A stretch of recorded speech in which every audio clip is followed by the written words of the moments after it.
All right, here we go. So just to finish off, all of this is you can have the most perfect mapped out evaluation process in place, but then when you get to actually rolling it out, what are some of the barriers that might come up? Can anyone think of anything that might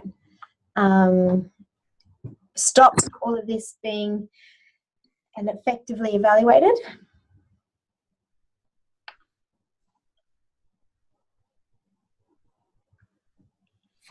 Everyone gets stage fright.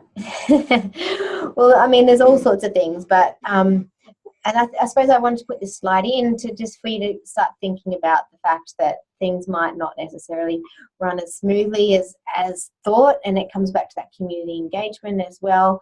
And you might get out there and want to interview 10 people and only have 2 people participate or want to participate, or you might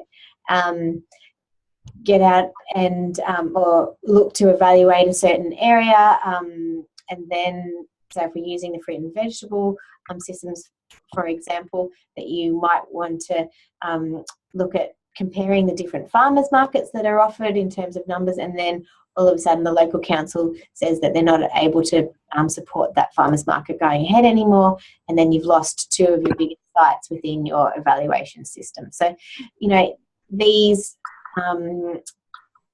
programs are complex social systems, and often you're going to come across a whole lot of barriers.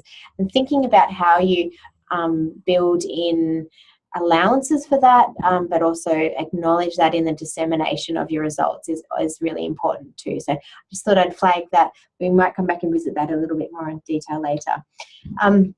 So that brings us to our last slide, and interpreting and disseminating your findings. It's really important to know who it's going to, okay? So interpret evaluation results with the goals of your program in mind. So what were you trying to show? And are those a reflection of what you're wanting to show? So are the results actually answering your question is really what it comes down to. And keeping your audience in mind. Are you trying to deliver a report for the public? Okay, a report for the public is going to be very different to what you might be delivering to the CEO of the company that you're working for. Okay, and did you answer what they wanted to know? So that community participation and those stakeholder engagement, that was that very first slide that we came to, is really important to have at the start and end of this evaluation cycle and this evaluation process. And like I was just talking about before, consider those limitations within the data. What are the possible biases? Was it what were the validity of results, and what were the reliability of results? And acknowledging them. If there was a barrier, there was an issue in data collection, or the validity of results was not great, then you need to acknowledge it in your findings. And also, there might have been an alternative explanation for something increasing that might not necessarily have been as a result of the intervention, and acknowledging that also needs to happen. How do they compare to other similar programs?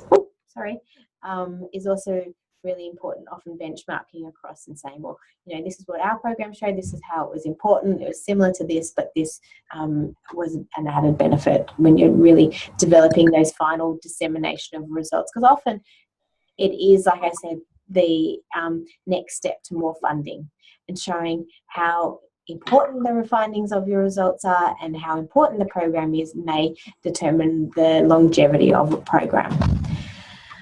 Well, that brings us to an end today. So I will finish up there and just stop this recording. And